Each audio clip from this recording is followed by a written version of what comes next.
That's terrific. Now, for our last award, my fellow board member, Joan Drake. This is the culminating honor of the evening, the Lifetime Achievement Award. Joan Drake is an attorney at the Modrell Sperling Law Firm, and tomorrow becomes New Mexico First's board chair. Hey, Joan, tell us about our awardee.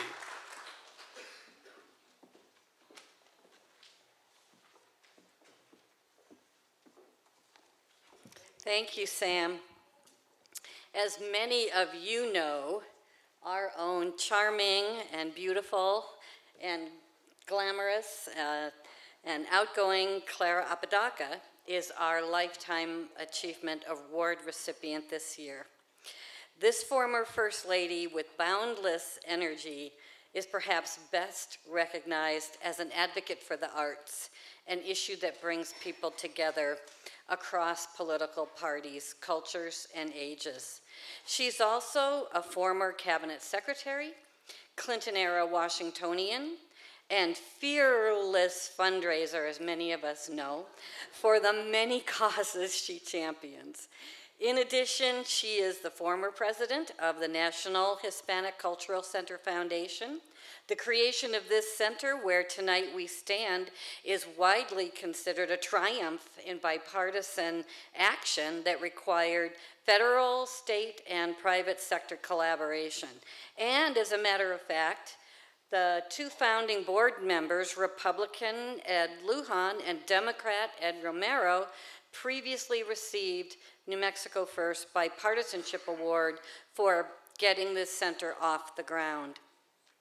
Clara also serves on the bipartisan boards of both Think New Mexico and New Mexico First. She even agreed months before being selected for this award to chair the program committee for tonight's event honoring bipartisanship. And we thank you for that, Clara. But every one of those activities offers examples of Clara's collaborative and creative leadership, and we've heard a lot about that this evening. But we also want to offer one quick story that you may not know. When the world-renowned Georgia O'Keeffe died in 1986, it was determined that her estate owed money to New Mexico. Clara saw an unexpected opportunity to help a grieving family and create a legacy for our state.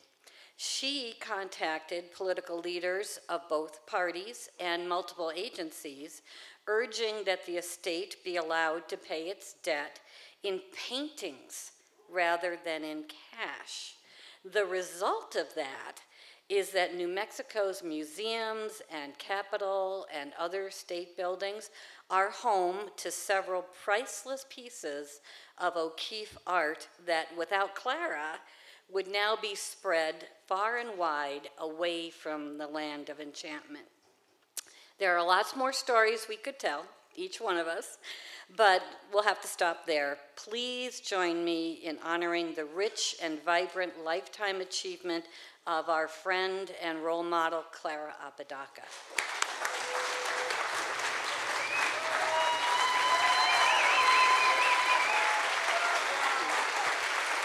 That's wonderful.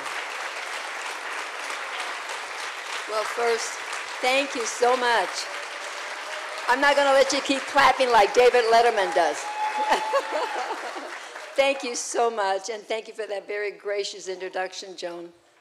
Honorable legislators, family and friends, ladies and gentlemen, I'm incredibly humbled and honored to be standing here receiving the Lifetime Achievement Award. Never in my lifetime I thought I would do that. But I've been a member of New Mexico First for 3 years now, and I see the work that has gone in this organization. And the things that, in all 32 other board members are exceptional board members. So I'm not the only one, but the board members are throughout the state of New Mexico, so I thank them. I thank the selection committee, chaired by Janet Green and Jean Baca, for selecting me. I think that was wonderful. I have a lady and a friend here in the audience that came from Santa Fe tonight. Carol Robertson Lopez, where are you? Yeah. Anyway, she nominated me, and I didn't even know. Carol is the president of the International Women's Forum, and I thank you for that, Carol. But you know, New Mexico First couldn't achieve what we do without the leadership of our president, Heather Ballas. Let's give Heather and our staff a wonderful round of applause.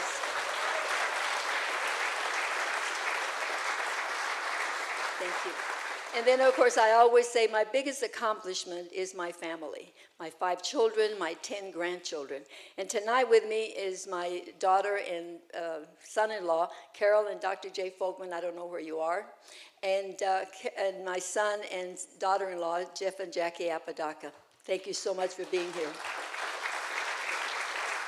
And my other close family, of course, is my sister, Esther Marcus, and she's in the audience. She goes everywhere with me. I've even made her become a little bit of a fundraiser. But she's been my mentor for many, many years. She was my mentor when we were young girls starting out in a small farming community in Doñana. So, Esther, you really are my wing beneath my wings. Thank you for being here. Yeah. And the reason I mention all these people, because, you know, it takes a village to do anything. And so many of you in this hall and so many throughout the country have been my mentors and have helped me. And I couldn't have done it without a lot of you. A lot of you you've given me strength, my encouragement, the support. You've given me guidance, advice, mentors, vision, and yes, even fundraisers. And for that, I accept this award on behalf of all of you that have made my life such a wonderful place. Thank you so much. God bless you.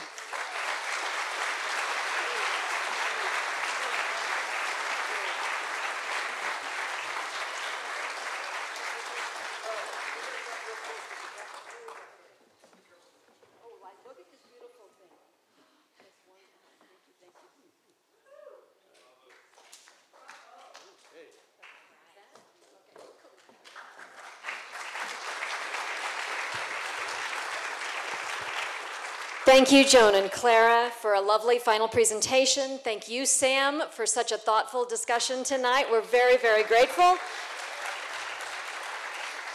Thanks to all of the speakers and awardees who commit your careers to the betterment of New Mexico. We know that there are lots of people in the state who are working every single day to put New Mexico first, and we're very, very grateful to you. I would like to remind you, should you want to relive this evening, you will have the opportunity. NewMexicoFirst.org will have live stream of all of it, or a videotape of all of it, posted, we think, by tomorrow, no later than Monday.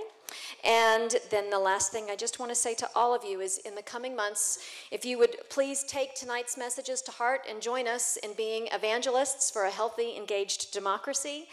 Please be safe going home. Thank you for sharing your evening. Good night.